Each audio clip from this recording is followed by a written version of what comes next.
Hello and welcome to NARC Live on Wednesday the 5th of October 2022, coming to you live from Norfolk on the east coast of England with Tammy M0TC. Hello. And me, David G7RP. Great to see you on tonight's show. Dennis N6KI joins us live to explain how US soldiers in Vietnam War were able to talk to their loved ones. Our old friend Jimmy Cricket's back in town.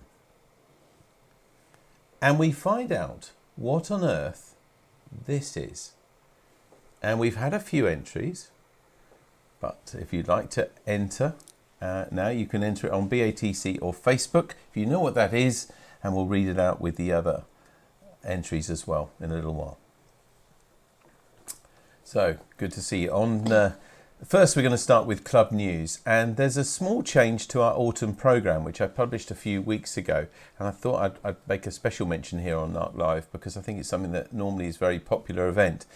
And that is that the talk which we were going to have on Wednesday the 2nd of November, the speaker unfortunately can't make it anymore, but what we've done is we've made that a meeting at CNS, and it's a tabletop sale, which is free for all NARC members to attend. You can bring, buy, sale, barter, whatever. And that's on November the 2nd. So I know that's a little way off, probably a month off, isn't it? But just something to put in your diaries if you had the original programme. It's the 2nd of November. So if you've got any junk to get rid of, take it down there. If you want to buy some more, go there as well. All right. And we've also extended the time of that evening. We'll see how that goes between 7 and 9:30 p.m, which is the time we used to meet from. That's at CNS on the 2nd of November. Now, I've heard from Malcolm G3PDH. A few bits of news. Firstly, the Sked with Koblenz, which normally would be this coming Saturday, it's now changed to the 22nd of October. Partly that's because it was clashing with the RSGB convention this weekend, and also Newark Hamfest the following weekend. So it's going to be a bit later on the 22nd. We're also going to start it a little bit earlier at 8:30 UTC, which is 9:30 British Summer Time, so that Marco DM5ML can join in as Maritime Mobile, because he's on holiday and he's going to be on the Baltic ferry to Bornholm on that day. And Norfolk Amateur Radio Club are progressing well in the Autumn Series contest, which run from September through November inclusive on CW, Data and SSB. Currently, we've got a substantial lead in the local club section, and participation from NARC members has been excellent, with some achieving section wins. In the recent CW session, we were joined by a new member, Stuart G4AFF and Colin G4EYT, who's a newcomer to contesting as well. And any other newcomers, of course, interested in contesting, and you want to make contact with Malcolm G3PDH at this address, g3pdh@btopenworld.com, and that address is also on our newsletter. Now, I mentioned earlier on at the forthcoming RSGB convention this weekend, Norfolk Amateur Radio Club will receive the Newbury Trophy for winning the local club section in last year's Autumn Series, as well as the G5RV Trophy for winning this year's club championship. So again, well done to all of those who contest for the Norfolk Amateur Radio Club. It's incredibly well done, and there'll be a trophy presented at the RSGB convention this weekend. And finally, also, after a late decision to take part and managing to pull a team together, Norfolk Amateur Radio Club came second in the RSGB SSB Field Day under the multi-op high-power unrestricted section. A great result and totally unexpected at the outset, really. Many thanks go to Chris G0DWV and Andy M0NKR for providing the equipment, and to everyone else who took part, especially Steve M0RTI, who came up from London and undertook a major part of the night shift there. Now, I mentioned the RSGB this weekend, the RSGB convention this weekend, and we've got actually an address here. If you want, it's now too late to book accommodation for the convention. But if you want to watch online, you can do, and you can also buy day tickets. All the details of what you can do, you could say you can buy a ticket on the door, basically. Or if you want to watch online, go to that address, rsgb.org/convention. Actually, Tammy, Kevin and I are on our way on Friday, and we're hosting the live stream because some of the lectures from the weekend will be on a live stream, which you'll be able to watch from home. That's on Saturday and on the Sunday. And if you're going there, look us out. We'll be in the special interests groups room, the SIG room. So we're looking forward to seeing some of you there. Now, I mentioned Jimmy Cricket at the beginning of the hour. That would probably surprised you, but hopefully if you were around in Christmas 2020, that COVID Christmas, who can forget it?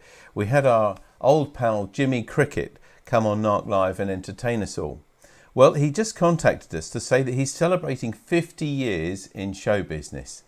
And we've got a poster here because he's coming to Norfolk. He's bringing this show, 50 Golden Years, to Norfolk, to the Princess Theatre at the Green in Hunstanton on the 13th of November 2022. And he sent us details, and I'm very happy to publicise it for him as well. I know a lot of you wrote to him, and he sent you a card and everything else. He is really, him and May, his wife, or Mrs. Cricket I should call her, they're really lovely people, genuine people, and he'll be doing a meet and greet afterwards as well. So if you enjoyed seeing Jimmy Cricket on NARC Live and you'd like to meet him in person and see his show, that's on the 13th of November, and details and tickets are available from the Princess Theatre.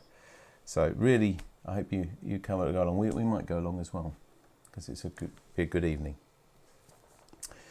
Now, this is more bits of news from club members, and David M6DPZ said, "This is a picture of me a few years ago when I walked from my caravan a long way just to stand at the spot where the Ardrossan transmissions took place. I didn't manage any contacts with my 2 metre and 70 SEMS handheld, but I did chat with an American station using Zello, so kind of. It works. It's still partly radio, isn't it? Not quite as enjoyable as that first transmission, though. Thanks very much for sending us that picture, David." And finally, we've got some lovely video and picture from Bob G6PWS. All I'll say is this short caption. This kite sits in the tree screaming, and then our neighbour puts out chicken thighs, and down it comes every day. So there we are as a kite. And have a look at this video.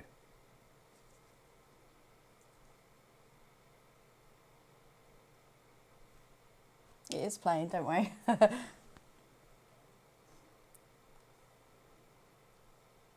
that. Wow. Stunning, isn't it? The precision of that. There's another one as well. There's someone sitting there as well. His Yeah. neighbour. Oh, I don't know why that's gone small like that. But no.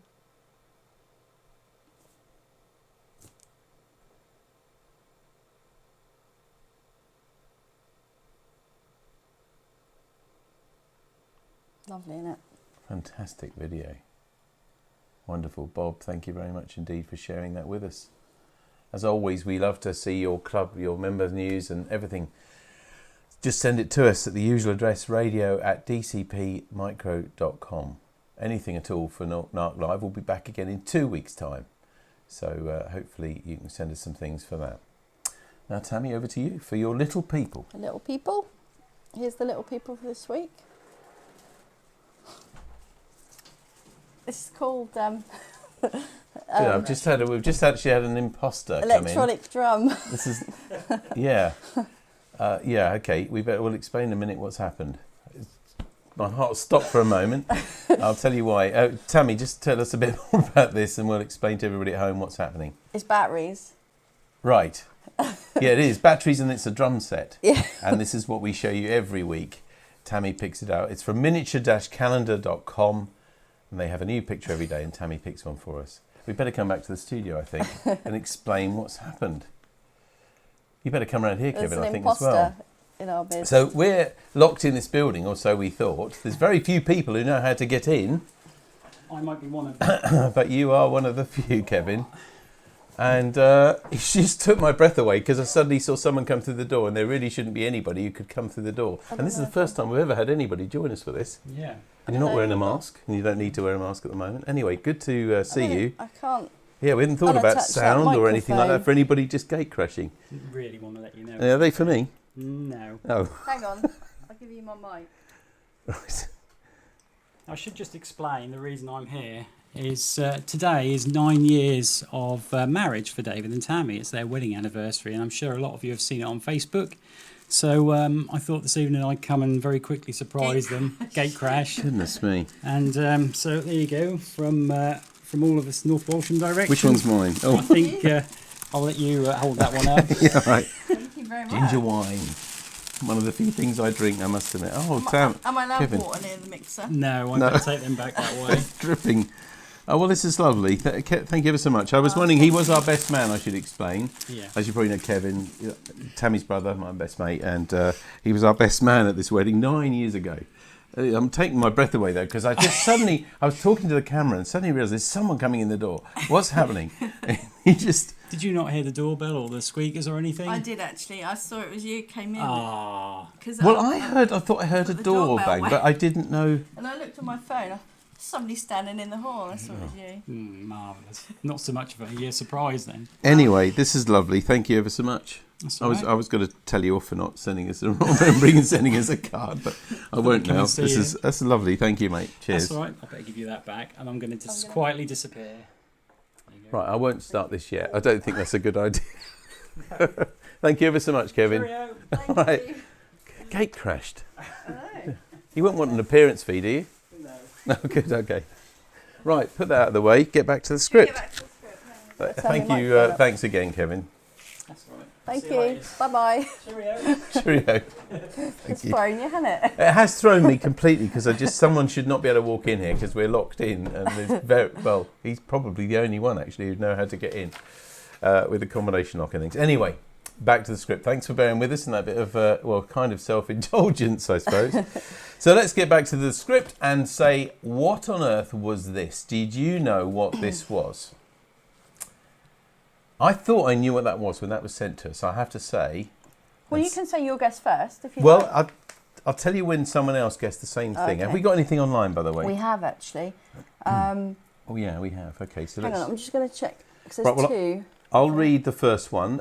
Simon M0SIH said, the item shown on What on Earth Is This is a thermostatic radiator valve cover used to set the temperature on individual radiators.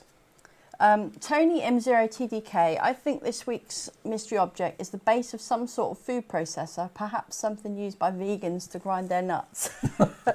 There's no answer to that. Julian is the other one. There's people Is saying there, congratulations, you which can is lovely, but I've got to find this. Yes, Julian 2E0DJR said, is the What on Earth this week a counter device or for screen printer, something that needed changing and or cleaning? Okay. I've read Simon, so Tammy, maybe you'd like to read the next one. John 2E0TWQ, I think this could be the inside of a light fitting. And to be honest, that's what I thought it was. Oh, because of the bayonet. Yeah, Oh, I thought it was screw probably up. an Edison screw type light fitting socket. That's what when I first saw it.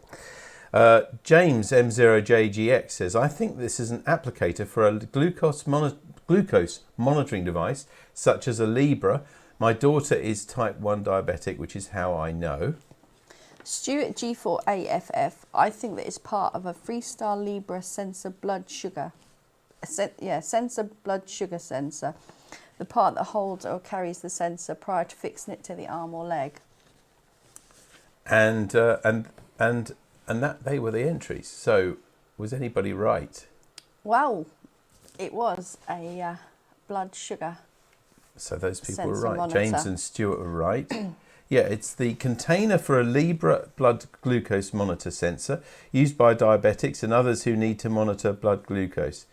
And this is the new sensor prior to fitting it to Pat's right arm. Pat is his wife. So thanks very much to Dave G3VSJ for sending us that. And a good variety of entries as well. I really would have thought that was a light fitting, light socket. So thank you for that. Now let's have a look at the new competition. You've got 2 weeks to tell us what on earth is this. I had a really good look at that because I thought it looked like a torture device. It is strange, isn't it? And I know what it is, so I can't. Did you say know what it was? Not then? at all. No. It's very unusual, and I think some of you might know, some of you might be able to find out if you look, but I mustn't say any more because it's an excellent one, isn't it? I mean, what on earth is that? Exactly. Yeah. I mean, you can imagine going down the pub and saying, what on earth is that? Anyway, let us know by Wednesday, 2 Wednesdays' time by 3 o'clock. But if you know now, send us an email now before you forget. Because whatever we receive by 3 o'clock on Wednesday week, we will put into the pot and read it to you. And I'm sure some of you will be right. It's a long time actually since. In fact, I think it's never happened that nobody's guessed it. I don't think. Have they? Or very near, yeah. Yeah. I think so. I'm still a bit sort of shaken slightly actually with someone breaking in. Anyway, right. Back to the script again. So just before we meet our guest tonight, just to tell you what's happening at the Norfolk Amateur Radio Club this week. On Sunday, we've got the GB Tourist News on GB3MB at 7 o'clock. On Monday at 7:30, it's the Monday Night Net on GB3MB as well. At 8:30 on Monday, the 80-metre CW net on 3.543 megahertz. And next Wednesday, the 12th of October, we meet back at CNS School, back in the sixth form common room between 7 and 9, and we start a new series of informal activities workshops. So you can just sit and have a marble and a chat if you like, but we think it's important to try and put something on when we can meet at the school and do things that we can't do online. So we're going to start with this. It's called Here's How to Use a Multimeter. And Tony G0MQG is going to come and bring his multimeters or various multimeters and encourages you to do the same. If you've got a special type of meter, a multimeter that you like, or maybe a multimeter that you're not sure how to use or anything like that, then please bring along that multimeter to that session. And Tony will either show you how it works or maybe you can share with others if you know how to use it. But a multimeter is probably the most basic bit of test equipment that you could have in a shack. And it's really useful for radio amateurs and indeed around the house. But not everybody knows how to use them or how to get the most from them. And that's what Tony will be doing. So that's next Wednesday, the 12th of October, between 7 and 9. And Tony will be doing that session about 20 to 8, from about 20 to 8, just after notices at 7:30. So don't forget to keep in touch with us. Although we're not meeting next week online, we'll be meeting the week after. So any news or anything you send to us will be held over for that. And also, of course, we're very happy to send one of these cards to anybody who you think will be cheered up by a card. Maybe they're not feeling too good, or they've got a celebration or a birthday or an anniversary. Do you think I could... Happy anniversary. I did give her a proper card, honest. Just let us know. We'll be very happy to send this card to anybody at all. They don't have to be NARC members. They don't even have to be a radio amateur. Just send it to this address, radio@dcpmicro.com. Send us their name and address. We'll add your name to ours and pop it in the post. Thank you. Now it's time to meet tonight's guest. And he's in America. And he's going to tell us about MARS, Military Amateur Radio Service. But I'm not going to say any more because that's what he's here for tonight. So it's a real welcome to NARC Live to Dennis, N6KI. Dennis. Good evening. Good evening. Really good to see you. It's an honor to be able to present this to you.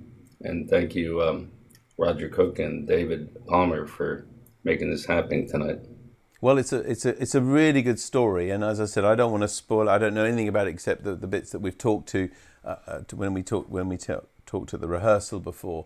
But I mean, it's a sort of serious story, but it's a wonderful story as well of how amateur radio helped people on the front line keep in touch, wasn't it? Yes, sir. This, if not saved hundreds of, I think, amateurs' lives that wound up, like myself, in the Vietnam War, and it'll unravel. This story may be about me, but it's about hundreds of soldiers that were hams that wound up in Vietnam and got into the MARS military affiliate radio system that was connecting the soldiers to their loved ones. And so, you know, this really goes very deep. Sure. Well, I'm going to leave this presentation to you, but just to remind everybody at home, this is live. If you're watching this on Wednesday, the 5th of October, and you can ask questions and make any comments or anything like that, share any experiences with us by entering it either on BATC or on Facebook at any time, and we'll read those comments and or questions to Dennis at the end. But now over to you, Dennis. Okay, so what you're looking at here was a book that was published. I wrote an article for QST magazine back in 1990, and another friend who was also a soldier in Vietnam and had some affiliation with the MARS program decided to put a book together on the MARS system, mainly in Vietnam, and had everyone he could report in to QST and us to put them in a book of all the operators and the stations and all the data that we could connect with the Mars program. So let me see if I have some audio here.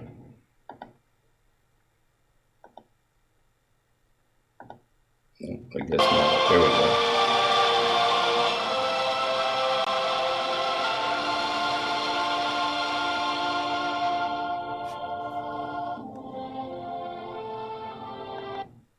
Okay, so it is 1964. I'm a teenager in northern New Jersey. You see my station with a Hammerlin receiver and Johnson Viking transmitter on AM. And I decide I need an antenna. I don't have much money, and the cheapest and most effective antenna. And you may be wondering, what does this have to do with the presentation? Every slide I show will tie into the presentation very strategically. So I got together a few dollars from my paper router. I was a shoe shine boy on the boulevard, and I built this cubicle quad wire and bamboo spreader antenna, the most cheap and most effective antenna one could build in the 50s and 60s when you on a budget. And I had this beautiful 3-band antenna and a nice signal from northern New Jersey. I go off to college to the University of Arizona in Tucson. And after about 3 months of floundering around because I was goofing off too much in high school and not knowing what direction I wanted to go, the things I wanted to take were too difficult. I did want to try to be an electrical engineer, but not passing all my physics, math, and chemistry did not help. So unfortunately, I dropped out of school. And the draft was very heavy at that time, and I tried to join the Air Force, and I tried to join the Navy, and I had a bad disc in my back, and they found out, and they wouldn't take me, and I said, good, I'm safe. No way. In September of 1967, I got a little notice from Uncle Sam, and all they cared about for the physical is, do these 2 fingers work? Because they keyed the only object of interest, which was an M16 at the time. I am drafted into the Army, and I say that because the Marines were drafting, and life was a little bit tougher there. So I was lucky that I didn't get drafted into the U.S. Marines. Okay, it's 1950s, and I'm a kid, and this is my hero, Dwight Eisenhower. Everything I can read and look at about World War II.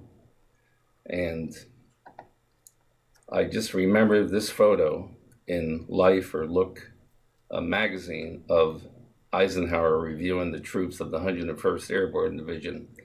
They're about to drop into Normandy on D-Day. And that was burned in my head. And I just remember every war movie I watched, you weren't anybody unless you had a Screaming Eagle 101st Airborne shoulder patch. I mean, these guys were my SEAL Team 6 when I was a kid. The 101st Airborne in Europe went all the way to Hitler's lair at Berchtesgaden, and there you see a picture of them. They own him. They've got his car, they got his beer, and they're celebrating the end of Hitler. Okay, so I do well in basic training. I'm a ham. I know Morse code. They make me an assistant instructor. Things are going well. I was offered. I had 3 semesters of, believe it or not, Air Force ROTC in college. And being that I had some college, I was offered to go to signal school to be a officer. And I turned it down because they would guarantee the school, but they wouldn't guarantee the job. And they were dropping second lieutenants in Vietnam like flies. You were always an infantry officer. Secondarily, I might be a signal officer. And I just wasn't taken well to that. So I decided to just take my chances. And I got radio school with the rest of my platoon. Nothing to do with it. I had a ham license. My whole platoon got it. if you did well in basic radio operator school, you were sent down to Fort Gordon, Georgia for radio teletype and top secret clearance and radio encryption. So I'm thinking I'm fairly safe. I'm not going to wind out in the bush with a rifle, I hoped. I had heard about the Mars program, connection between the military stations and the hams, and I had tried while I was at U.S. Facilities and forts to get into there. Maybe I could not go to Vietnam because just about everybody was going, but it just was not to happen. I just could not make it happen. So it was in the back of my mind. So here's one of the units I was trained on as a field, as opposed to a comm center teletype operator. And for the old timer hams that are listening, you might, let's see if this will play, recognize this sound.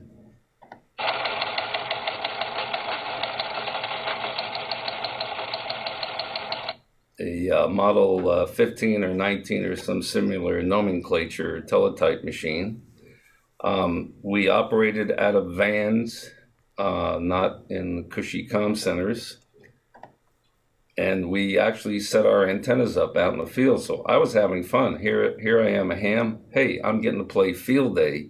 You know, they give you the kit, they give you the instructions, you put up your antennas, and wow, this isn't so bad.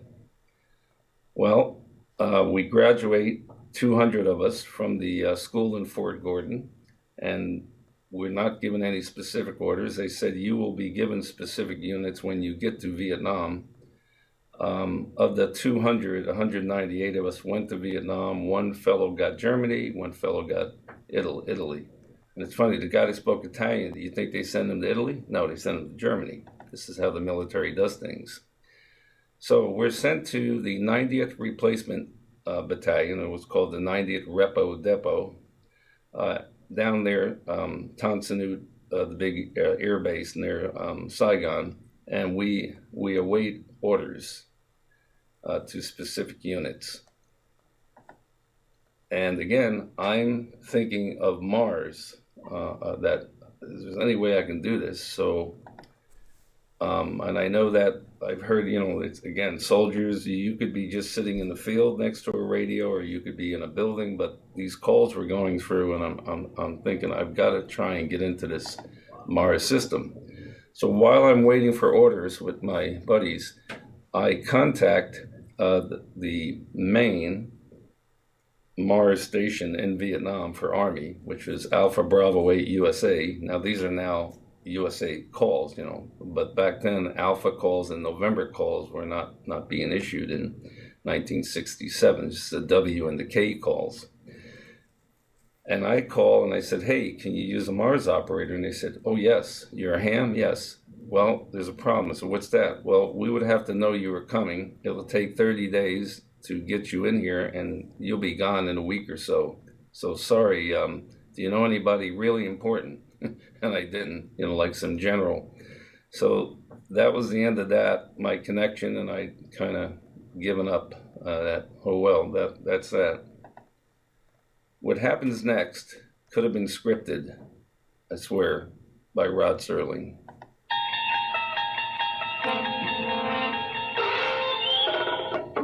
Your next stop, the Twilight Zone.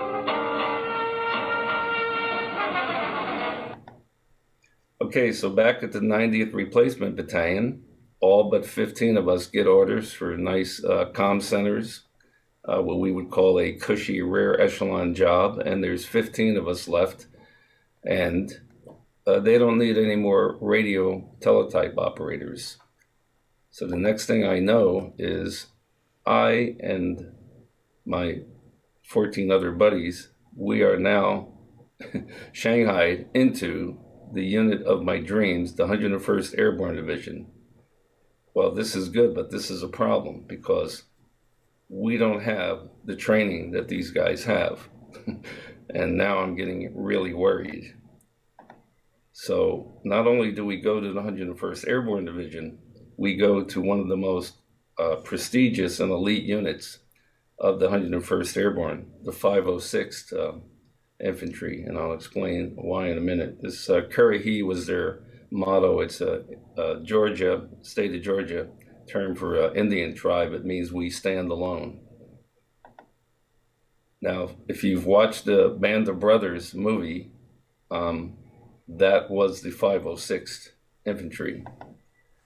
The 506th, these guys, again, they went at D-Day, Operation Overlord, Market Garden, Netherlands, Battle of the Bulge, Boston, where the general, when the Germans had him surrounded, told him to surrender, he just said nuts and told them where to go. And of course, they went all the way to Hitler's lair in Berchtesgaden. They're featured in Easy Company in the movie Band of Brothers. In Saving Private Ryan, very popular movie, Private Ryan is in the 506th and 101st Airborne. Saints and Soldiers, another movie, Tom Clancy's novel Without Remorse. And to this day, these kids, maybe some of the older people, playing games on their computers, Call of Duty, Company of Heroes, feature soldiers of the 506th. In my wildest dreams, I never thought I would wind up in the 101st and in one of their more elite units.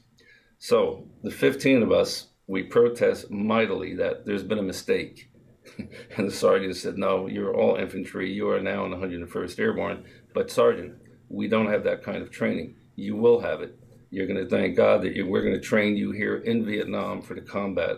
And you're actually don't have to untrain you for anything wrong or bad that you learned in the States. So we are sent to the Screaming Eagles Replacement Training School in Bien Hoa, Vietnam, again, down in the southern part of Vietnam. And for 2 or 3 weeks, we are being drilled by cadre that are going to make us, give us everything we know to survive and make us tougher and smarter. And anyway, my head is just spinning. We get weapons, special weapons training. We learn how to do ambushes. We're setting up claymores. We are now combat infantrymen. And, the 101st Airborne, although noted for, its jumps, was not jumping out of airplanes in Vietnam. It wasn't that kind of war. You could not really secure a landing zone. If what we were doing is you're going to jump, but you're going to jump out of a helicopter. And back to the present word, airborne. Okay, so of the 15, 11 of us are sent north up to where a lot of the heavy action is going on near the DMZ, to Phu Bai and Hue. And there's 4 of us left, and we're told to get on an aircraft, and we have no idea what's going to happen to us, exactly where we're going. They just tell you the minimum, the military. And next thing we know, we take off, and within less than an hour, we land at a remote runway. We are basically on the coast of the South China Sea, just south of a little Vietnamese town called Phan Thiet. And the name of the base there was Landing Zone Betty. Now, I drew this circle, and the circle shows that is the nearest U.S. force that we can expect any help from if we're under attack. It is a 60-mile radius with Phan Rang to the north, where there was an air base, and Vung Tau to the south. And basically, that was it. When you were in trouble and you needed outside support, you learned what a 60-second minute was. Never mind 20 minutes to get an airstrike or some other support other than your helicopters, which don't just jump off the ground in an attack. They do take a little bit to get up in the air. So this shows the landing zone, and it's, again, bordered on cliffs 200 or 300 feet above the South China Sea. And we were glad we weren't at least on the DMZ or the Cambodian border. We would at least think, oh, we're only going to get attacked from 3 sides. No, they would actually come in boats, and the enemy would attack us from the water and mortar and shell us from boats. So you were never really safe. The buildings that you see in the background were left from when the French were there. And I don't know if there was an airport there before, but we definitely put this short runway in that could land certain planes that didn't need a lot of runway to take off and land.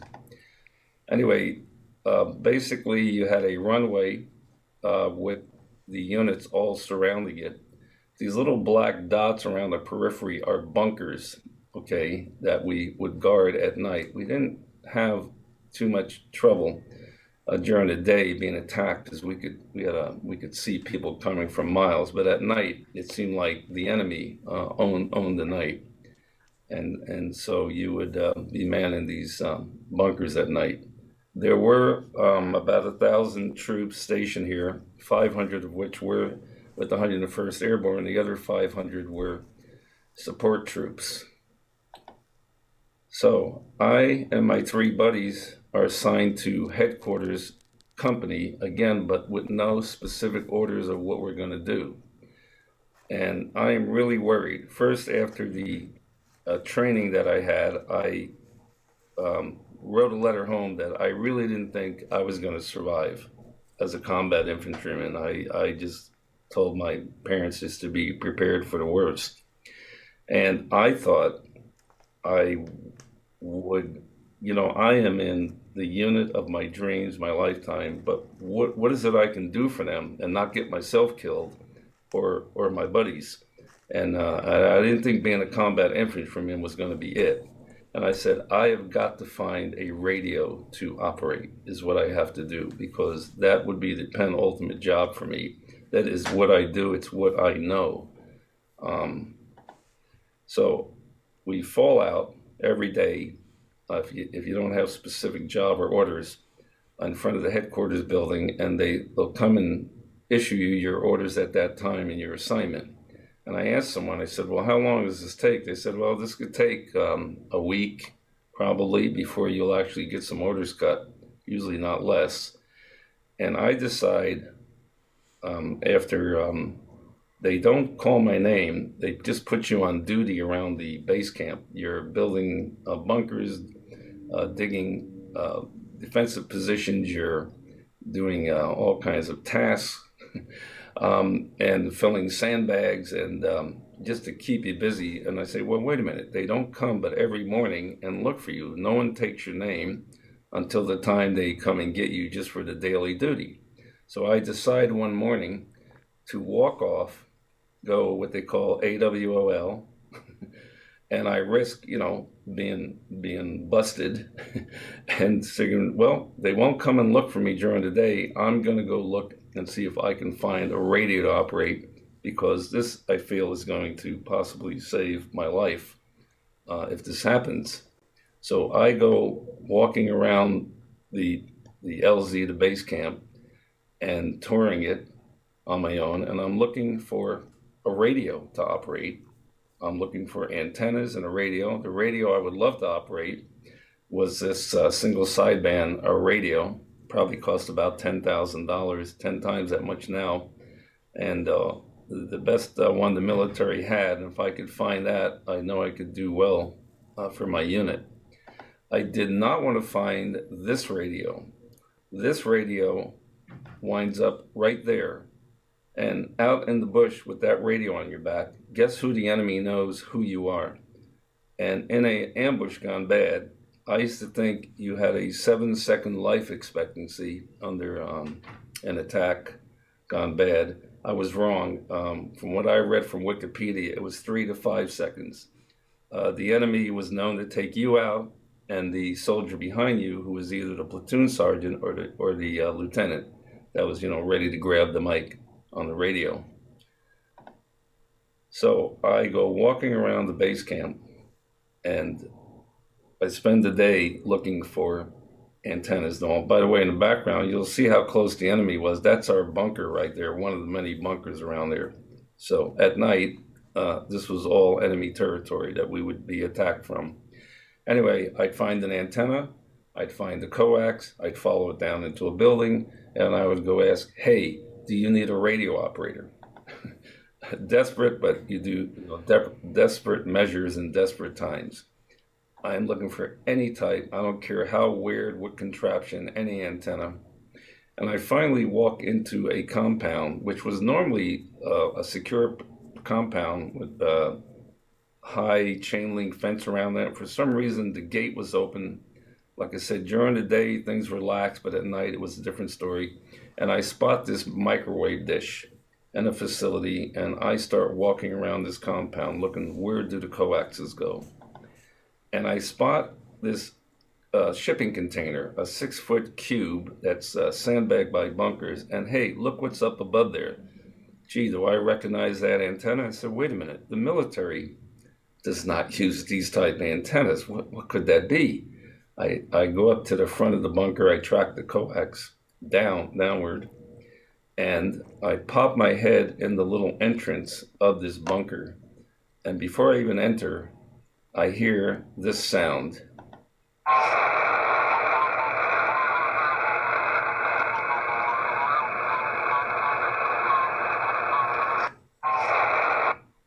That is the sound of single sideband. I stick my head in the bunker, and there is the most beautiful sight a young ham operator could ever see.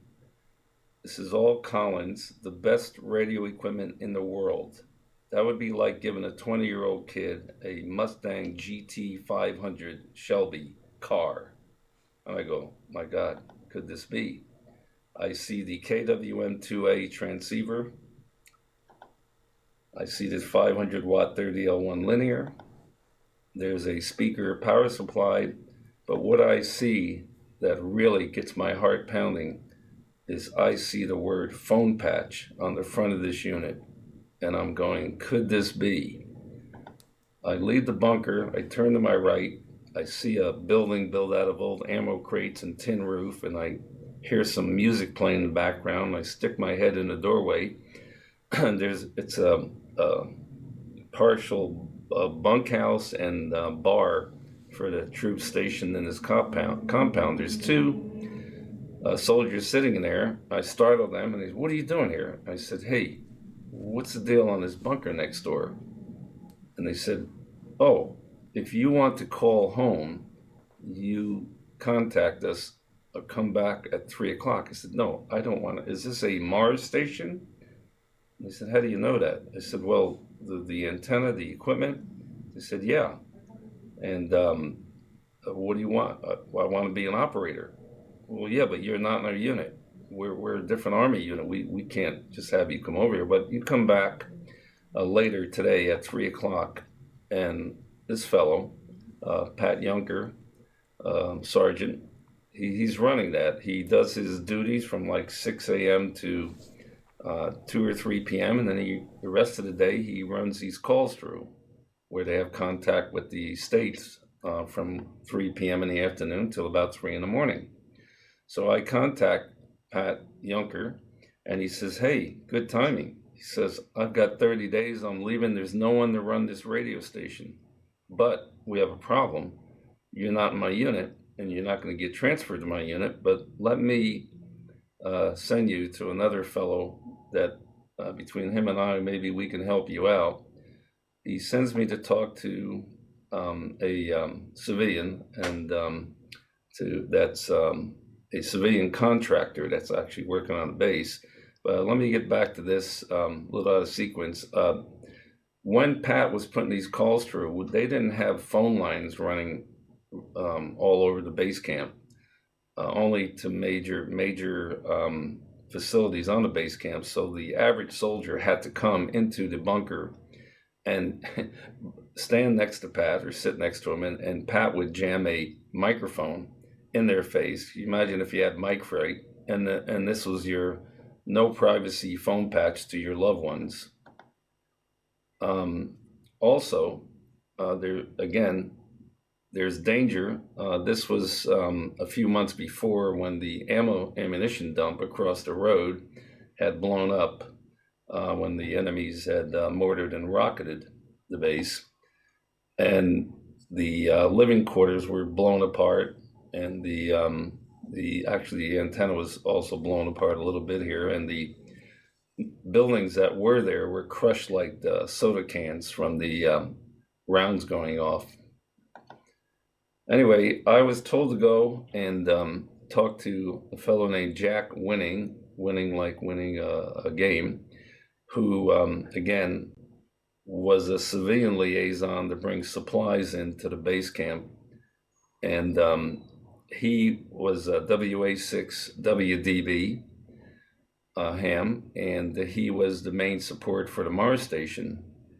The Army's support of this Mars program was very limited and not well organized. And a lot of times there weren't funds if your radios broke or if you needed supplies to even get them. So we were really depending a lot on the hams back in the United States, and some money that was poorly allocated to the Mars program in Vietnam. So since Jack, a civilian, lived and hobnobbed with the officers, Jack went and said, okay, let me go talk to your commanding officer and see if I can get you into this Mars job. And that's exactly what Jack did. By the way, when the stuff hit the fan, as they say, even Jack had to get up on the line, and here he is out here on the range during the day. Everybody had to defend, including the civilians, the landing zone. So Jack does his magic. He sends Pat Yunker over to my sergeant major. Also talks to the colonel. I heard I got traded, mainly the sergeant major, for a bottle of Chivas Regal. And the kind of bartering you did in the Army for 30 days only, though. I'm on temporary duty. We'll see what happens from there. And my platoon sergeant is absolutely enraged. He's so mad and threatens that on the 31st day, he is going to stick me in the field with the radio on my back, and I will be back as a combat infantry soldier. So I knew that I had my work cut out for me to try and stay in the Mars station. And the story goes on that I managed to do this. The Mars program had Air Force Mars, Navy Marine Mars, Army Mars. The stations, all the Army Mars stations had Alpha Bravo 8 prefix call signs. The Air Force for Alpha Indy 8, and the Navy had N letter N call signs. At this time, when this was taken, there were 42 of these service Mars stations scattered around with all the major bases in Vietnam. We had a network set up where we'd have a net control station in the middle of the hub, our command and control station in the center being the station I called when I first came in country. And then the individual net control stations. For mine, Alpha Bravo 8, Alpha Victor, down south of me, 60 miles in Vung Tau. And there were either 5 or 6 other of us stations in the net. My call letter in my station was Alpha Bravo 8, Alpha Yankee. And we would have to share frequencies to run these phone patches. Basically, we had, I was in net number 5. We had stations just above and below the ham bands. We mainly used 15 meters during the day, starting around 3 p.m. And then when 15 went out, we went over to 20 meter band. And again, we were just above and below. As you can see, the frequencies, like here's 14.40 for 20 meters. And let's see, my 15 meter is somewhere, if not on this list. Oh, maybe that was allocated later, but we were somewhere above and below. Oh, here it is, 20.104. Okay. These are the stations that were in our network. I'm here up at Fantayette. My net controls at Vung Tau. We had 3 stations down in the Delta, and we had 1 station that was actually on a Navy ship that was manned by Army personnel out off the coast of Vung Tau. And the one problem was that me being the only operator, you were supposed to keep these Mars stations on 24 hours a day and check with net control whether you had stateside contact or not every hour. Well, there's no way I could do that because I had to sleep sometime. But luckily, the net control station in Vung Tau, knowing my predicament, would cover for me and pretend I was checking in when I really wasn't even on the air during the time when I was sleeping. Now, serendipitously, this is your sunspots during the time of the Vietnam War from 1964 to 1973 that the U.S. troops were there. And here I am, it's now middle of 1968, and I served 12 months till middle of 1969. You notice the numbers are the highest. Well, the higher sunspots, just like now, the better the propagation. The better the propagation, more foam patches that you were able to make to the States. Some of the operators from the States that worked with my station, Bob and Jane Purcell, W6RGM, really good martini, and K6RGM in Yucca Valley, California. Gerard and Carlotta Bonget. Carlotta was actually the radio operator, and Gerard was just there for support, and ran that station out of Tucson. Gerard, by the way, was a teenager during World War II and fought with the French resistance. He was living in Paris at the time. Okay, so let's look at what some of these Mars stations look like. The main command and control station for Vietnam down there, Saigon, AB-8 USA. Beautiful, nice air-conditioned room, clocks telling you what time it was all over the world. The larger Collins 2,000 watt amplifier and the individual receivers and transmitters.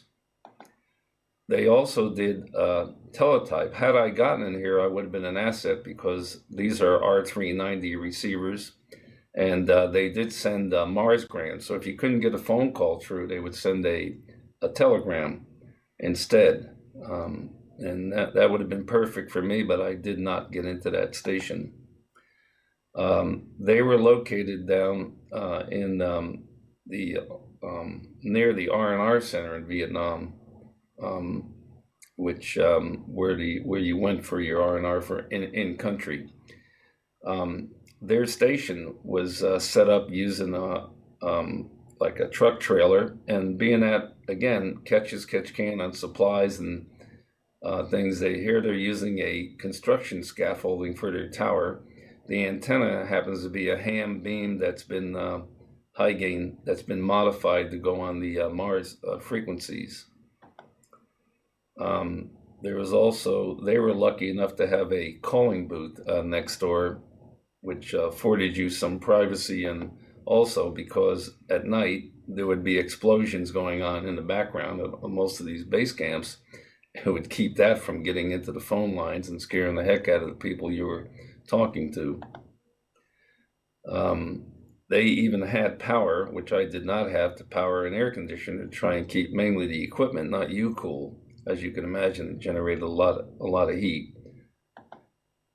One of the other stations where you can see they have a large log periodic antenna. These are the antennas of our choice if we could get them. One of the other station operators. And here is the ship, the USNS Corpus Christi, which had a Mars station on board, anchored off of Vung Tau. The biggest problem was that their antenna for the what we call the rowboat, they're called being Alpha Bravo 8 Alpha Romeo. At the top of this mast is that antenna, the log periodic. The problem they had was the ship would sit there and turn on its anchor so that it continuously correct and not lose the phone patch when the ship turned on its anchor and the station faded out. Some of the operators that were on board, the fellow sitting at the console is Tim Stone, WB6YCQ, lives up in the LA area, and we finally made contact after about 50 years and haven't been able to see each other yet due to the viral concerns. So we'll have a meeting someday where we can safely meet, as I call it. At work one day, I ran into a fellow who was at Alpha Bravo 8 Alpha Bravo in Quy Nhon, Vietnam, where they had a major hospital. And one of the stations that we did run phone patches with, and the audio tapes that I'm going to play that you can hear of the soldiers calling home, these tapes were done by the husband of Lenore Jensen, W6NAZ, who was the radio operator at her station. And she, before she had passed away, had sent me these tapes, and I have culled out what I call the more poignant and ones of interest, as you know, some of the calls could be pretty mundane. I'm going to go ahead and play one of the tapes. The radio operators in the group will have more luck picking out. There is some static, there is some fading, but I think overall you'll be able to hear what's going on with these phone patches. I wish I knew they change every day. One day they're brown, and the next day they're gray, and the next day they're blue, and so you don't know. They say that their eyes never take a definite color until they're almost a year old. Over. Well, you giving you much trouble, dear. Over. Oh, not now that I'm getting used to her. At first I let her give me a bad time, because every time she'd squeak a little bit, I'd run and pick her up and stay up with her and all kinds of things like that. But you know, have to learn everything the hard way. Oh, okay, she just started to squeak. I thought she was going to cry for you, but I guess not. Over. Well, I can wait another 100 days. I'll be home pretty soon. So you two be good now. Take care of yourself, and we'll see you real soon. Love you very much. Over. Okay, don't worry. We'll be all right. You take care of yourself and come home real soon. Hey, you going to cry? Go ahead. Cry. Come on. Could you hear her? Over. Yes, I did, dear. It sounds real nice. Over. Yeah, that's about all she does. Okay, so there you have a soldier hearing the cry of his newborn baby, and you could imagine how nice that was to have. So getting back to the Mars station, because we are in the secure compound, we are asked to leave the compound because they just can't have soldiers walking over there to make these phone calls. And so Jack Winning secured us another site to move the Mars station. And in the background, you see we've moved the cubicle quad antenna, and we've got it about halfway up this 60-foot pole that Jack secured for us. And we had some brave pole climber. I mean, we have been known to have a sniper from time to time. And of course, with our intelligence, we kind of knew when were more dangerous times than others. But, you know, about military intelligence, that's almost a joke. Anyway, a very brave guy to go work and help us get the antenna moved over. And here he is doing the final touches. This little line up at the top was a rope. We didn't have a motor to turn it, so we just used a rope to turn it the probably 15 to 30 degrees between the east and the west coast of the United States we ran our patches with. So now we have no building, so we get a temporary, what they call a Quonset hut made out of canvas. And we are actually not allowed to put a building up, and this is going to be more part of the story. In the background, along the ground, this gray part is, I actually got the combat engineers to come and pour the foundation for a building, but we were not going to give permission. There was actually, you think you have problems with homeowners and covenants, conditions, and restrictions of putting in a ham station. We actually had a second lieutenant that used to drive around, and nothing was to be built on this base camp that was over 1 foot high without a permit and his permission. So Jack said, don't worry, we're going to work around this guy. We took this, we wanted to build a calling booth in the Mars station. So this was a leftover bathroom door from the blown out buildings across the road from that Tet offensive. And what better to make a little calling booth that someone could sit in with privacy. I was given one radio operator to help me run the station. And he was from the combat engineers. He knew nothing about radio. He was a carpenter. And I trained him to do the radio, and his carpentry skills were about to come into play very handily. Okay, so here's our first station set up. We've got the Collins, we've got cards with people would give us phone numbers. They would just call in, and this would be Sergeant so-and-so, please call my wife. please call my son, please call my friend. And we'd line up the calls. You notice the fancy air conditioner to the left. And we also have the repair manual for the radio equipment always right there with us. Okay, so I'm now going to play you another audio patch here. And I think they're calling home around Christmas time of 1968. Yes, I have a quick call for anyone in terms of Vietnam. We accept the charge. Yes, I will. Thank you. Go ahead. Hello, I'm an amateur radio operator in California. Have you ever talked to the captain by amateur radio from Vietnam? And you've done this before. Remember, we have to say over. Okay. Go ahead, Captain. Hello, Charlie. Can you hear me all right, over? Yes, Larry, I can reach you loud and clear. Over. Right, I just wanted to call up on here and wish you a very Merry Christmas and tell you that I'll be with you next Monday, over. And the kids are right here, so I'll let them say hello before I say over, all right? Hello. Merry Christmas. Hello, Daddy. Merry Christmas. Oh. Hi. Merry Christmas. Over. Merry Christmas to all you, honey. I love you very much, over. Even the dog got in on that one. Anyway, there is a war going on, and just like your cat brings what it catches, we brought our catches to headquarters every time things were captured. These are weapons that were about to be used against us that were captured from the Viet Cong.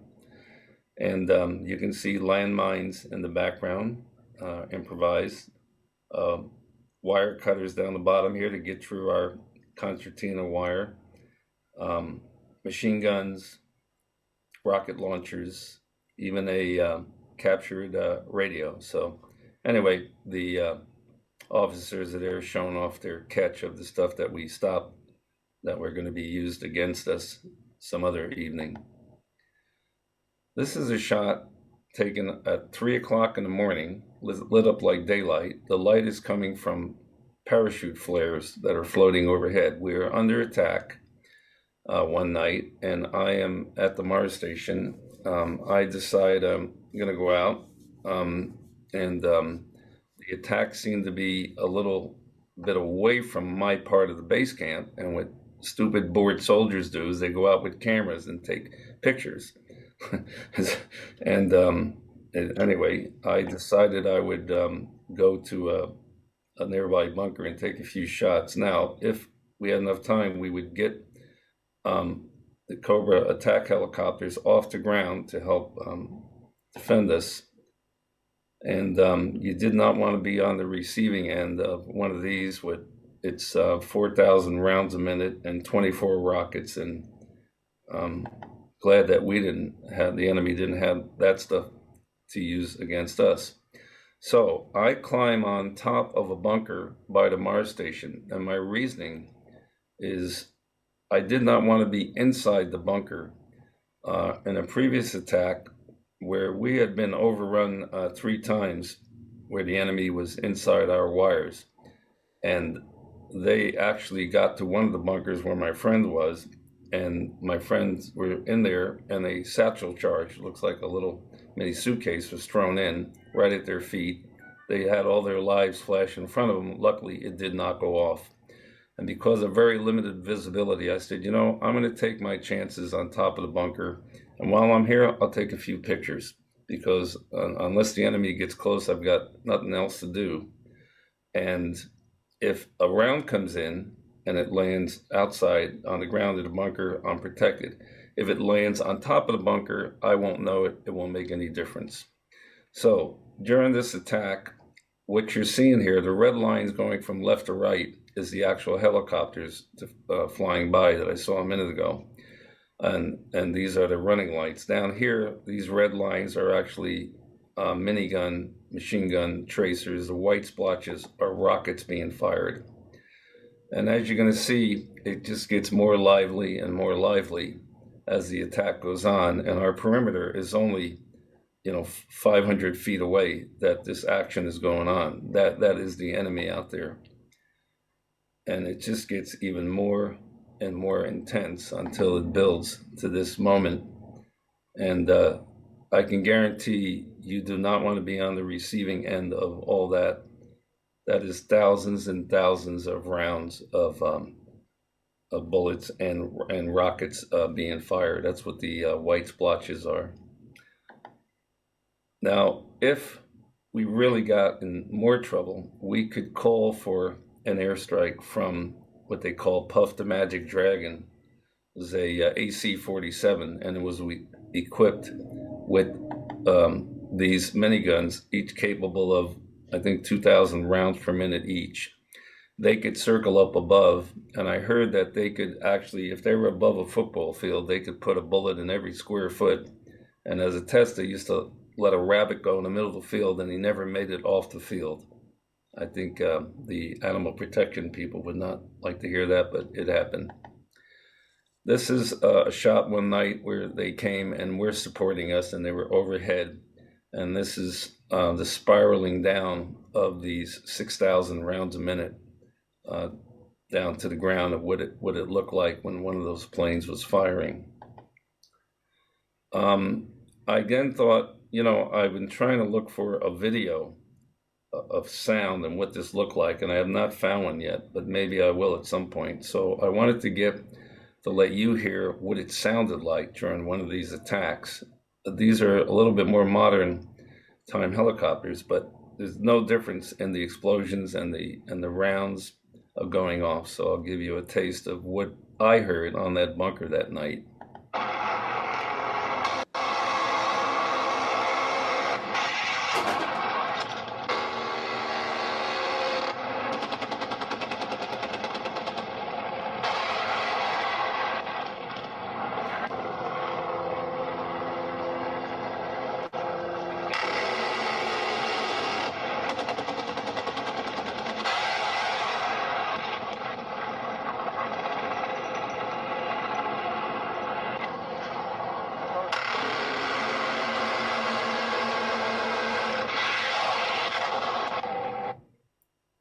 Okay, let's see if I can get past the slide here. There we go. Okay, so, and unfortunately, after some of these attacks, we got people injured, and I'm going to play you a recording of a soldier calling home. He's in the hospital in Vietnam. His family knows he's been injured, but that's about it. They don't have a lot of details.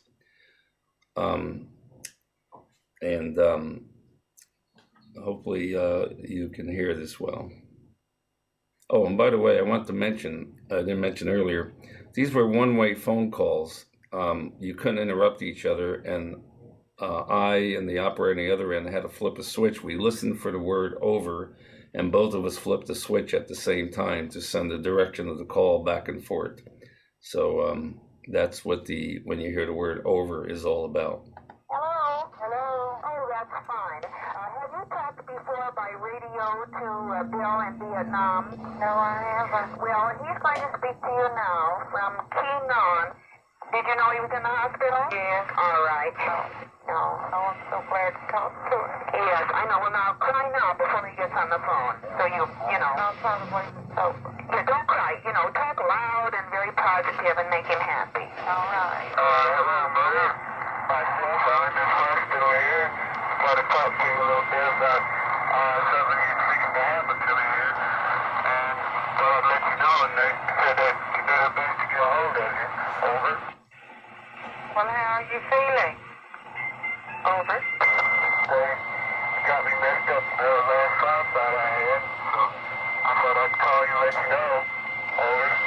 Well, how's your arm? Over. Well, they're going to have to amputate it. Over. Do you know what time, when you'll be home? Over. No, they don't, not really. As soon as I can get a new arm put on, I guess, at another hospital in a couple months, maybe. Over. Oh, we're all doing fine here, Billy. And everybody sends their love. Over. Well, I send my love over. I got your letter today where you said you were coming home. Over. Well, I may not look like I did a lot left there, but I'll be home though. Over. I want you home, Billy, anyway, honey. I love you, and that's the way I want you home. Over. Okay, I'll keep going, pressing on. Bill? Well, I want you to remember now that we're all behind you. Over. Well, I guess I'd better say bye-bye for now and give you all my love, so I guess that's it, over. Bye-bye, darling, and we love you. Over. Bye-bye. Over. Nelson, you did very well. I know that meant a lot to him. All right, now, bye. Bye. Hello? She held up very well till the end of that call. Okay, so back to the Mars station. After these attacks, things can happen, and maybe you notice there's something missing in this photo right at the top of the mast. And that is what's left of my antenna after one of these attacks one night. So now I really got a problem, because you don't just call up your local ham store and get an antenna. So I find out that there are 50 of these beautiful high gain log periodics down near Saigon. The problem is, how do you get them? You don't call DHL, UPS. You got to somehow get this. And this antenna comes in a very large box, and it weighs about 300 pounds, and it's about 20 foot long. And I am at wit's end. I'm going to every aircraft that's landing and asking the pilots, hey, are you going to this, where these antennas are? Can you bring me? I've got 2 of these. They'll send me if we can get them. And they said, no, we only carry troops, mail, food, ammunition. We have to have orders to put anything on these aircraft. And again, I'm just going up to every pilot. What do you need? Can I get you a case of scotch? Trying to beg, barter. And finally, we get a helicopter pilot and talk to the guy. Says, hey, I think maybe you could sling this thing underneath the chopper in between the skids. Do you think you could get this? And he's willing to do it. But he says, hey, man, this is totally unauthorized. He says, I'll tell you what, I'll see what I could do, but you be on the radio when I'm carting this thing back and on the ground, and get this thing unloaded before anybody important sees this, and we all get called on the carpet.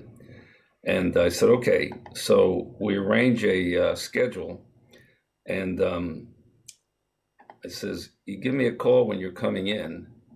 And I says, okay, hey, I see, he says, I'm on the way in. I said, no, I see a fixed wing aircraft. He says, no, that's me.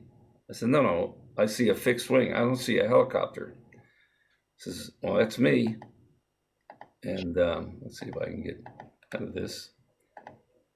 Anyway, that is how the antennas got transported to a very quick-witted pilot. And believe me, we got that thing unloaded very quickly, so we didn't get in trouble.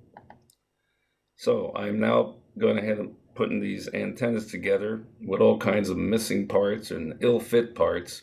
I had a few choice words for high gain at that time. I do manage to finally get it together. Now, the problem is I can't get it up. I don't have a winch and a pulley system on the 60-foot tower, so Jack goes and a 35-foot pole, which we did have a lift for. And I said, okay, any height will do. Let's get that one up and worry about the other one later. So we managed to get one of the antennas up. And then I built the second antenna, and we arranged for a helicopter to put it up. But the guy warns us that he doesn't know what this thing is going to do when he picks it up. If it tilts upward, it could hit his blade, or just be ready that he's going to drop it. And he says, okay, Sunday morning, not a lot of activity on the base. He said, I'm going to come over at 9 a.m. and put it up. Well, I'm laying after my shift in my bunk because I'm working till 3 and 4 in the morning. I'm just about to wake up and I hear this helicopter hovering nearby. I said, "What is that?" And apparently they didn't get a hold of me, so they decided to go on and put it up without me. And I run out of my bunk. I grabbed my camera. I didn't have time to focus it. I just pointed it and I took a shot. And this is just as the helicopter with that brave pole climber dropped the antenna in to a special bracket that was made. And that's how we got the antenna back up at 60 feet. So now I have two beautiful log periodic antennas. I have one of the strongest signals, even though I only have a 500 watt and not a 1,000 watt amplifier in Vietnam. One of the stations that hears the US first, and I lose them last because we're sitting overlooking, shooting over water. And I'll go ahead and play you another foam patch here.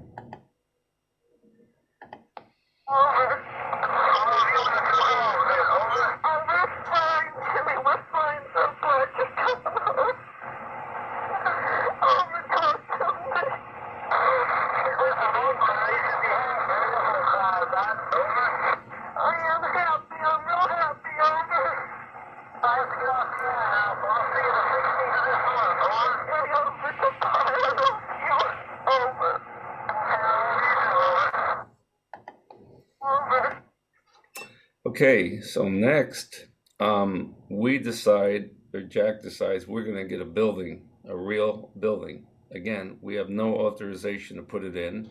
We have no authorization for material. The material comes in. Jack is kind of bringing the material in as a civilian contractor and says, all we have to do is get possession of the material. And possession was like 9/10 the law.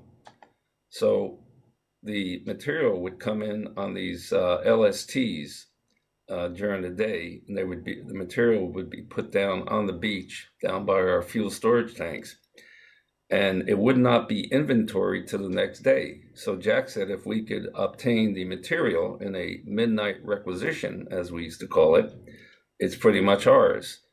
So we then informed the guys on the bunkers up above, which are manned at night, that, hey, we're going to call into you this frequency. That is us down on the beach. That's not the enemy. Do not light us up.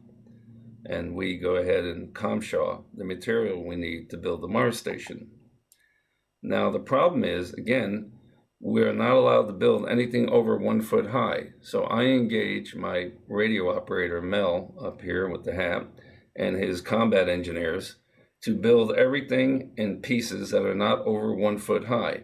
Meanwhile, the lieutenant is driving by the road every day seeing this and says, hey, you are not putting up a building. No, sir, but it's not over 1 foot high. So I said, Jack, what are we going to do? He says, well, we build it, we prefab it. He will go away when he leaves the base camp. All we need is about a 3-day period. There's going to be a building when he comes back. Let me worry about it. I says, okay. So here's Mel and his crew. They have these pieces all prefabricated. The lieutenant's gone on some other business. And here's the building going together. And within 3 days, boom, there's some insulation we had gotten from one of the other buildings during the Tet attack, where we used to insulate the building. Again, all this ComShawed midnight requisition material, and voila, we now have a building. The lieutenant comes back, drives by, he is fit to be tied. The lieutenant threatens that he's coming by the next day with a bulldozer, and he's going to bulldoze the building down. I said, Jack, what are we going to do? He says, it's okay. We're going to have a talk with the 101st commanding officer. These are the guys in my unit. These are the airborne rangers and the long range reconnaissance patrol guys that serve with us. He said, they're going to have a talk with the lieutenant. And, you know, in Vietnam, these are true stories. If a higher up gave you an unpleasant, incompetent, a command that might get some people killed, things like that. There were fragging events. So I didn't suggest anything, but I knew they were going to have a talk with the lieutenant. Now, you do try to resolve things peacefully. And since we're in an Asian culture, the lieutenant was offered a peace offering. And it was a pineapple. And the lieutenant was told that maybe the next time he hears or sees it, it may not be intact. We never heard from the lieutenant again. Mars station complete. You would walk in, if you couldn't get a phone line into the Mars station, walk up to the little order window and put in your orders for a phone patch to call home. Yours truly, sitting in a nice little booth. I made a make-believe telephone, not a real phone line, but I took a talk battery and hooked it up to a 500 desk set and made the soldier feel like he was actually calling home on a real telephone, even though it was just a little mic and a speaker and handset.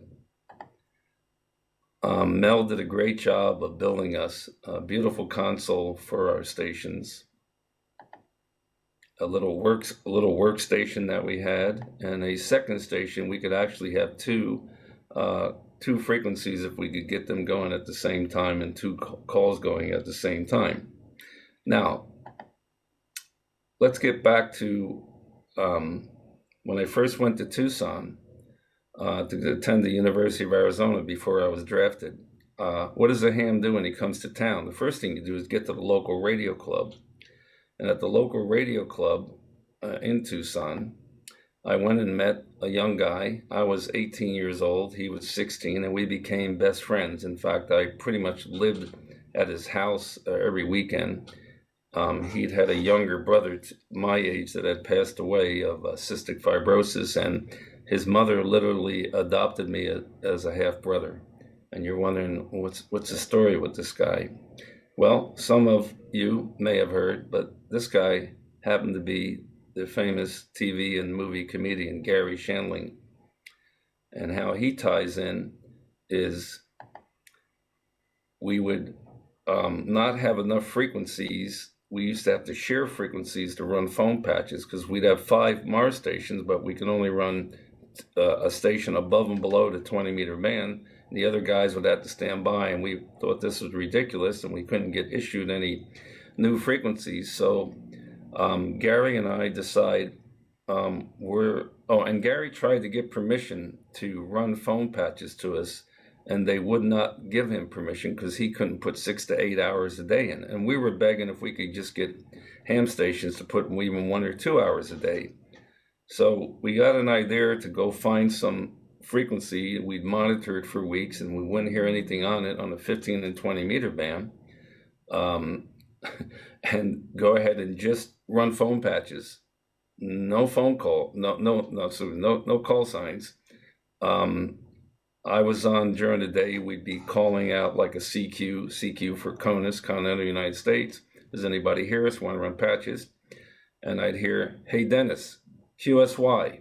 Boom, I'd move off, and me and Gary Shandling would run illegal phone patches. And then one of the other stations took on to this and heard us doing it, and they decided to do it. Unfortunately, they picked a frequency that, even though they didn't hear anything on for a few weeks, was being monitored. It was being monitored by the program to send the astronauts to the moon and back and to recover the capsule. And here's, I believe, the Ticonderoga, and here's an exercise. So on this 15 or 20 meter frequency, they were listening to us run phone patches on their frequency. That did not go over too well. We all got called in the carpet. We almost got our Mars stations shut down and taken away. And another interesting thing is you'll notice on the tail of this helicopter, for those that work DX and all, pilots, it says the word up. We were definitely on the wrong frequency. That's an inside joke for the experienced operators. Anyway, this is an article done on the internet about Gary Shandling's parents decide they're going to send us all Christmas packages, like 1,000 packages to all the troops. And they're collecting in Tucson and radio station KTKT told them where to bring the packages and what to bring. And we then, at Christmas time, got all these packages distributed out in the field, and these were all flown in unauthorized. They took the packages to an Air Force base in Tucson, and some nice sergeant loadmaster put them on C-123s and got these into Vietnam for us. Anyway, these are the soldiers of the 101st Airborne out in the field during Christmas time, and you make Christmas where you can make it. And we got a chopper to go out, and we got, of course, a Santa, and Santa's out bringing out some nice Christmas presents to the guys in the 101st.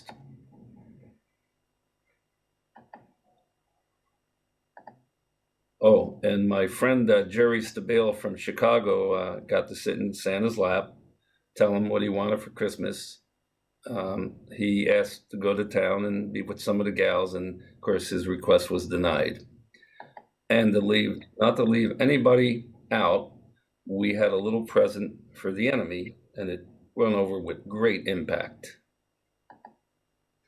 Anyway, Mr. and Mrs. Shanley were given a nice certificate indoctrinating them into our unit from the colonel for doing what they did for our unit and the soldiers, the rest of the soldiers on the LZ. So I'm now back from Vietnam. This is between 1969 and 71. That is myself and Gary Shandling in his ham shack. We're trying to get to run foam patches. Again, they won't give us permission. We can't put enough hours on the air. And so we got to run a few, but not too many. We weren't really worried about what they were going to do about it. We just were worried about that later. Okay, so I then leave Tucson to move up to the Phoenix, Scottsdale, Arizona area. And I find out that Barry Goldwater, the U.S. Senator, is running a Air Force Mars station, and I get to volunteer to be one of the operators that can run foam patches back to Vietnam. This is Mike Wallace of the 60 Minutes show interviewing Goldwater back in a radio magazine back in the late 60s, early 70s. The Goldwater Radio Club was manned by about 30 operators. We kept his station on the air from 6 in the morning till midnight in 3 6-hour shifts. You see Goldwater very prominent here in the white shirt and slacks here. All the radio operators that volunteered. Yours truly back up here with the mustache. The station was phenomenal. This was a 80-foot tower with a huge log periodic, and you can see that the boom of the log periodic is actually a tower section. And I think this worked 6.5 to 30 megahertz. Also, Goldwater's ham antennas were above. If you look at the antenna on the bottom where my mouse is, that is one of our 300-pound, 30-foot log periodics. And you can see above that, there's a 20, a 40, and an 80-meter beam on this 120-foot rotating pole. And of course, we used that log periodic too for the foam patches. There was a 3-cabana suite off his pool at his residence, and we commandeered one of those to put the Mars station in. And above the door, there's 2 little white dots. Those are stars. He was a 2-star general in the Air Force, U.S. Air Force Reserve. We had 2 complete stations. It was nice because you could walk behind this paneling and do all the wiring and everything. 2 complete Collins S lines. This blue unit was a 5,000-watt amplifier that Goldwater had somehow requisitioned through the Air Force. So we ran 5,000 watts on 15, 20, and 30 meters to run our foam patches. And then we had the little pea shooter all the way over to the left. That was only the 2KW Collins 30S1. Yours truly sitting here at the console. We're just about over with the presentation here, just a few more slides. I'm going to play you a medley of some more foam patches here. Tell me what's been going on. I'm just doing my job and getting set. The end of this month, I clear a double-digit visit, 90 days, over. I love you, sweetheart. Everyone here says hi. Your mom and dad say hi, over. I love you, too, and I hope everything's fine. 29 days is all that's left. Sounds so great to hear your voice. How have you been? Over. I've been real good. Happy anniversary, darling. I'll be home in 29 days. That's all I can think about. I'm going crazy around here. Over. Now, don't go getting into any trouble when you have such a short time left. Over. I won't get in any trouble. I promise. I just want to keep a cool head. Just lay low. Over. Oh, it's so great to hear your voice, and you sound wonderful. Just wonderful. Over. You usually come home soon. Over. What'd you say? Over. You need me to come home soon. Over. Do I want you to come home? Over. Yes, over. Yeah, over. Be home in about 20 days. Over. What? What'd you say? Over. I said I'd be home in about 20 days. Over. What? Are you kidding me? Okay, I love you, over. But I'm very worried about you. And I'm very scared, over. Okay, now don't worry about me.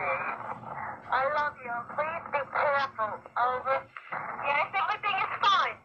And you know what? You're coming home next month. Or does it so? Over? Oh, man, this is just beautiful. I'm waiting to come home. I'm just waiting for your return. Okay? Over. I love you. I shall be home in 58 days. Over. Okay, we'll see you in 58 days. I love you too. And so long. California. Bye. Thank you. Okay, so it is now 2013, and I decide I'm going to attend my first reunion with some of my companies in my unit in Indianapolis, Indiana. And here is Pat Junker, the fellow that got me into the Mars station. He happens to not live too far from Indianapolis, down near Louisville, Kentucky, and he comes and he attends the reunion. So that was neat to meet Pat almost 50 years later again. This is my colonel, we're going to see in a minute, then, who let me operate the Mars station and not get in trouble out in the field with a radio on my back. And he is now there with us at like 90 years old. And we asked him if he would present an award to Pat for supporting setting up the Mars station and letting me come over, and the colonel, and Pat was given a certificate indoctrinating him into the 101st Airborne Division. And also a certificate. Unfortunately, Jack Winning, the civilian fellow, had passed away a year or two before. He actually did attend an earlier reunion, but the colonel had not been there. But the colonel then presented us with a certificate that we sent to his family, telling them that he was, in fact, part of the 101st Airborne Division. This is Gary Shandling, the comedian, sitting in Brentwood. We have lost him, silent key, due to a health issue. And just before he passed, I visited this Heathkit amplifier he and I bought back in 1967 or 8. It was still working. He had it in his home in Brentwood, California. Had a TS 950. It wasn't working. Over to the right was a Collins KWM 380, and I think a TS 440 on top. He had let his license lapse. I talked to him about we're going to get him retested and all this, but unfortunately Gary passed about 2 months later at only 66 years young. Very, very sad. So I want to dedicate this presentation to Gary, and also to Jack Winning, sitting here seated, both now silent keys. I think the most ironic part is that Jack had passed away due to some complications, and they were probably due to the Agent Orange that we'd all been poisoned with, and there was lots of it on our base camp. So, with that, I know you guys, or maybe it's the guys in Australia, I don't want to offend anyone, they say cheers and beers. Well, we said it's Miller time. That is a pallet of 80 cases of beer. That's how we used to bring it in on the ships. And that is my presentation for this evening. Thank you very much for listening. Well, Dennis, normally at the end of a presentation, I just say, "Oh, thanks very much. That was really interesting." I mean, it just doesn't seem enough now, because you're telling a real story there, from the heart, from something you experienced, and and hearing those calls, you don't need anybody to explain how much that must have meant to mainly the wives, I guess, at home, and also to the troops, the people in the field. So thank you for now for sharing that. But of course, I'm hoping that there'll be other questions and comments as well for that. I mean, one of the things I wrote down actually, which I thought was wonderful, was the operator, before the wife or girlfriend spoke to her partner, was saying, she said to her, "Don't cry, talk loud and make him happy." And I really thought that was profound. Yeah, Lenore was very good at calming. She's quite a lady. There's going to be a special done on her. She was a TV and movie star, by the way, and I got a call from a fellow that I think almost writing a book about her life. And in the spring, they're going to do a special, and I'll let you guys know, and maybe you guys could get in on this and hear more about her. She's quite a lady. Yeah, I would love that. I'm sure to share with everybody. I can do that if you could let me have a link or something to it when it happens. That would be great, Dennis. We have got a few questions and comments already. Okay. And and obviously a lot of people already saying thank you and amazing story and things like that. But firstly, from Roy Reed, who's G3SZIG, he says, "I've got all those Collins units. They were the ones that you were showing at the beginning, plus many other Collins radios, and he still uses them as his main radios." Yes, I am getting in 2 weeks a KWM-2A.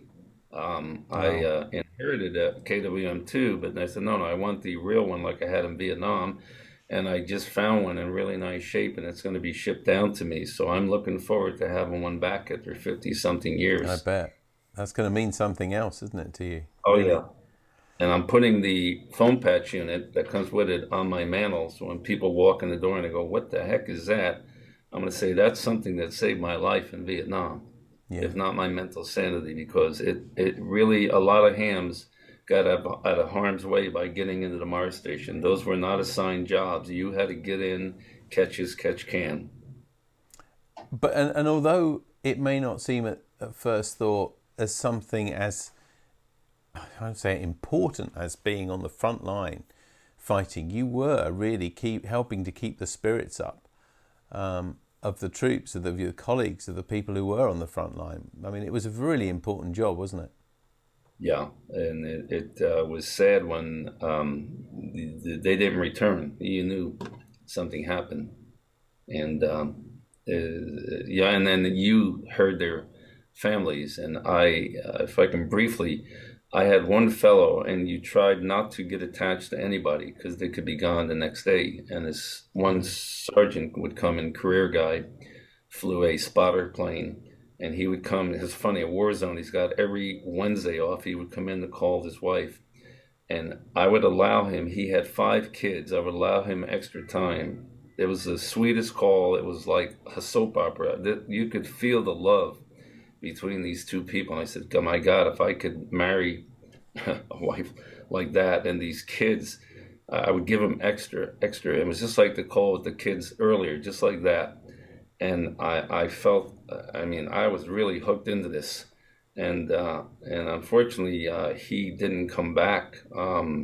one time after, and sometimes he wouldn't show up, but when he didn't show up 3 weeks in a row, and I went, oh my God. And sure enough, he'd been killed in action. The plane had been shot down. And I thought about the widow, and I thought about the kids, and I actually contacted, later on, 20, 25 years later, I found his wife. I was able to trade some email. I could never talk to her. It was very awkward because as I said, I was listening to your calls, but I just wanted to hear her voice again. And I tried to get her, if she would just make a cassette tape or something, saying anything. I don't care if she read the funnies. And I never could, but I did find out through her, very sad, that the 5 kids, 3 were from a first marriage and were taken away from her, never to be seen again by the ex-wife. Apparently, it was a lot of bad stuff going on, and she couldn't support 5 kids with no husband anymore, and they took the kids away, and she never heard from them again. And the other 2 kids did fine and went to college and all, but I mean, this thing bled right over into the, there's no way I could have known. And anyway, you can imagine it's devastating to do that follow up. And I hope to hear good things. And that one really hurt. I've got a few more things I'd like to read you, but if you're been watching this at home and you'd like to put on any comments or questions for Dennis, then please do so. Paul G3VPT says, I remember in the 1960s listening to the phone patches system on his R1155 or 1155 receiver. So he remembers that. Stuart M0JKB says, what a fantastic and informative presentation. Thank you, Dennis. Question, would Mars stations have operated from the UK USAF bases looking for information regarding RAF or USAF Sculthorpe, which was an active base during the Cold War? There is a museum there. And the curator is very interested in anything that relates to USAF bases during this period. Wow. I had to look in the book we had that I showed in the beginning to see if we did anything, information was gathered on that. I just don't have that information of what was done. They might have been running some traffic into Europe and into Germany, a lot of the troops there, U.S. troops. But yeah, that's something I'd have to research. Well, okay. If you do manage to find anything, then let me know, and I'll put you in touch. Sure. And I'll talk to Stuart, and we'll make sure we put you in touch with the person, the curator of that museum. Lots of us said wonderful comments for you. Honestly, I can't probably read them all out. And Paul 2E0NXL says, that was really amazing, sir. You are a hero. The best talk I've seen. And yeah, this will be certainly memorable for me. I mean, we spoke several times in the last week, but it's hearing the story is amazing. Other people watching, Roger G3LDI, who booked you. Great show, Dennis. Glad you didn't cut anything. Very poignant phone page. We did talk, just to tell everybody at home, we did talk about... Yeah, I was afraid that nobody would know who Gary Shandling was. So I was going to cut all that out. Gary Shandling I certainly have heard of and things. But no, I mean, it was... and I can tell you something as well. We get to see how many people are watching this, and we stream this to 2 places, Dennis. We've lost just a few, 2 or 3 people out of that, which is very, I have to say, on quite a long talk, a very unusual. We've been on the air for an hour and 3/4, so that's very unusual. A very poignant phone pages. Where did all that S-line stuff end up? He said. This is what Roger said. I wish I knew. I'm trying to find some of the operators who left, that were there in 1973 when we cleared out, but they slowly disbanded the stations, and I can never find out where exactly. We definitely didn't leave it for the enemy like we did in Afghanistan. I can tell you that. Yeah. I mean, maybe nowadays, I suppose one thing, not everything is better now, and social media isn't always good, but at least it does allow people to find people sometimes on Facebook and things like that, doesn't it? It can allow you to find people maybe. Oh, yeah. I just got a call the other day from a fellow. I only spent 5 minutes with him. He came into the Mars station as I was leaving, and he was a combat lineman, seen lots of action, been shot down in a helicopter, and he came into Mars station. He says, "Hey, I got a ham license. Could I get in here?" And I said, "Oh my God, I'm leaving like in a couple of weeks, and wow, let me see what I could do." And I didn't remember, but I went and talked to my colonel, and they got him pulled in for his last 3 or 4 months in country. He called me a few days ago and literally thanked me for saving his life, because a couple of his buddies were killed right after that. I mean, in his line outfit, it could have just as well been him. And he just found the Mars video, and he found me, and just a few days ago, I said, "This is unbelievable." He said, "Do you remember me?" I says, "I vaguely remember saying I'll try to help you." And then I remember spending 5 minutes as I was leaving with my bags saying good luck to the guy. And we had a great chat, and we're going to reestablish contact again now. It's fantastic. Yeah, absolutely. You obviously talked about where you used the frequency. I think NASA or someone was using as well, where you got into a bit of trouble. Yeah. But I mean, wasn't this the sort of thing that generally, apart from when you were using frequencies like this as a ham, I presume you were using mainly ham frequencies, not military frequencies for this? No, we were outside the ham band, Okay. above and below. We were not allowed on the ham bands with the traffic, and we didn't have enough allocated, and we didn't have enough operators in the States. We were begging for stateside operators, and this guy, this administrator, just was being, nasty about it, that no, they have to be on the air 6 or 8 hours a day or we don't let them do it. And I really came up part of a bad taste on the Mars program, and actually did not get back into it other than going to Goldwater's station while I was going to college at Arizona State near Phoenix. I did from 71 to 74, and of course 71 to 73 with Vietnam. But after that, I didn't want anything to do with, I couldn't have a station when I moved to San Diego to do that, and that guy would have been in charge of me, and I didn't want anything to do with him. And I basically walked away from Mars from that time. You would like to have thought that, most people would have turned a blind eye to this, really, because of what it was doing. I mean, it was so important to keep morale up for these people on the front line, wasn't it? Let me tell you, that sergeant, who was a career guy, and he could have got me killed. He wanted to get me assigned, and he was going to stick a radio on my back because he knew I knew a radio. And I had to keep away from him and keep in touch with the officers and people above him, to do that. Do you know that at the end of my tour, he actually climbed, I needed a repair to the antenna. He climbed that 60-foot pole. His MOS he was a pole climber.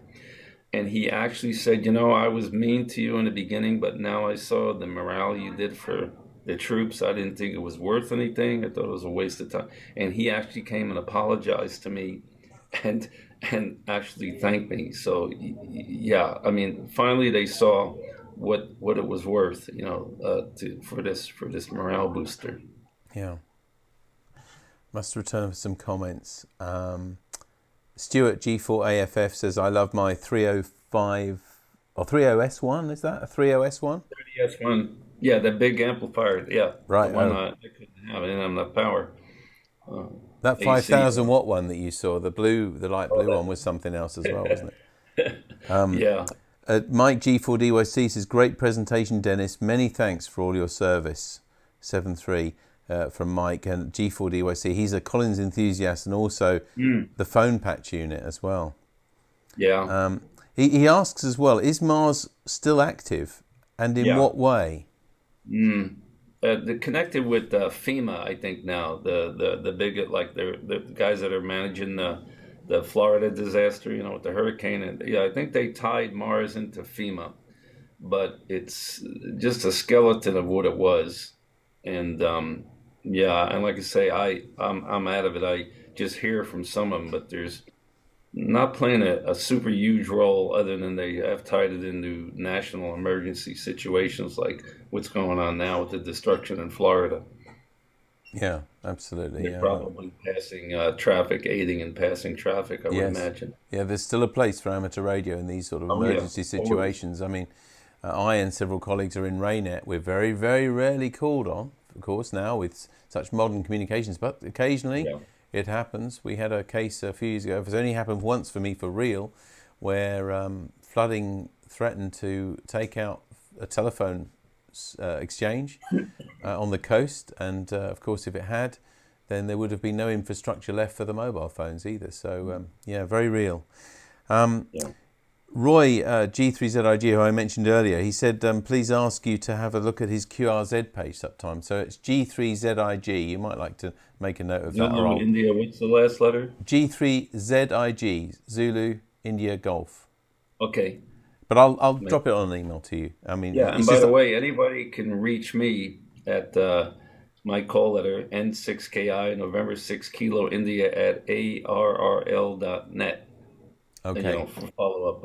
That'll get to me. That'll always find me because it forwards. I'm a life member of the ARRL.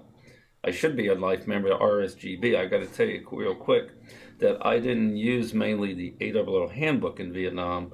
I used the RSGB book. Oh, wow. Which I found in Vietnam in a little, somewhere in the middle of nowhere. I went to a base and there was a bookstore and there was an RSGB. I don't know how it got there. It was like up above, somebody up above sent this thing down and I was building some filters. I had some broadcast interference and was that the Radio Communications Handbook? Was that the big, thick book that they publish every couple of years? I remember it was an RSGB book, like ARRL handbook, but RSGB. Yeah, there is one. Yeah, they still do. Nomographs in it and everything, and it's fantastic. I actually liked it better than the ARRL books. Well, Dennis, everybody said lovely comments and things, and we've all enjoyed it. And although we've all seen films and read books and stories and things, to hear it from you, someone who was there, someone who can recall it in such detail and show us with the pictures and hearing the sounds of those calls, it's really brought it alive to all of us. And thank you very much for joining us. We're really honoured to have you give us this presentation. Presented it to you, and I'm hoping more people could see it. And I guess this has been recorded, so we are recording it, and we're going to put it up on YouTube. It's mainly for club members normally who just can't see it on the night. But I'll be very happy to send you the link so that you can. Let's have a discussion though before you post it. There's a little caveat on posting. Okay. But we'll talk offline on that. All right. I would very much appreciate that for those that couldn't see it here. But it's not something that we post to reach thousands of people or anything like that. It's really just meant for people who regularly watch us and you just can't watch it this evening. Okay. But I will talk to you about that in the next day or so. Great. Thank you, David. All right. Well, many, many thanks, Dennis. Take care and have a great day. Okay. Good night. Good night. There we are. What a story. Absolutely. And a story, of how amateur radio was used in those days to really, well, as Dennis said, save lives and boost morale. Wonderful story. Thank you for joining us for that. So thanks again to Dennis for that. Just to remind you again what's happening at the club this week. On Sunday, we've got the GB2RS News at 7 o'clock. On Monday at 7:30 on GB3MB, we've got the Monday Night Net at 8:30, the 80 metre CW Net. And next Wednesday, a week tonight, the 12th of October, we're meeting at CNS, where we've got Tony G0MQG with Here's How to Use a Multimeter. And don't forget to take your favourite multimeter, or maybe a meter that you're not sure how to use, because that's what it's all about. It's all about hands-on things, the sort of thing we can't do online. And also send us your stories and your pictures and everything to us at any time. Send it to this address, radio@dcpmicro.com. There we are. And if we get it before Wednesday week, we'll be sure to include it on the programme. But for now, that's all from Tammy and me. Maybe we'll see some of you at the convention, or you can see us online as well. But until next week, from Tammy M0TC. Bye-bye. And from me, David G7UP. Take care. Look after yourself. Bye-bye.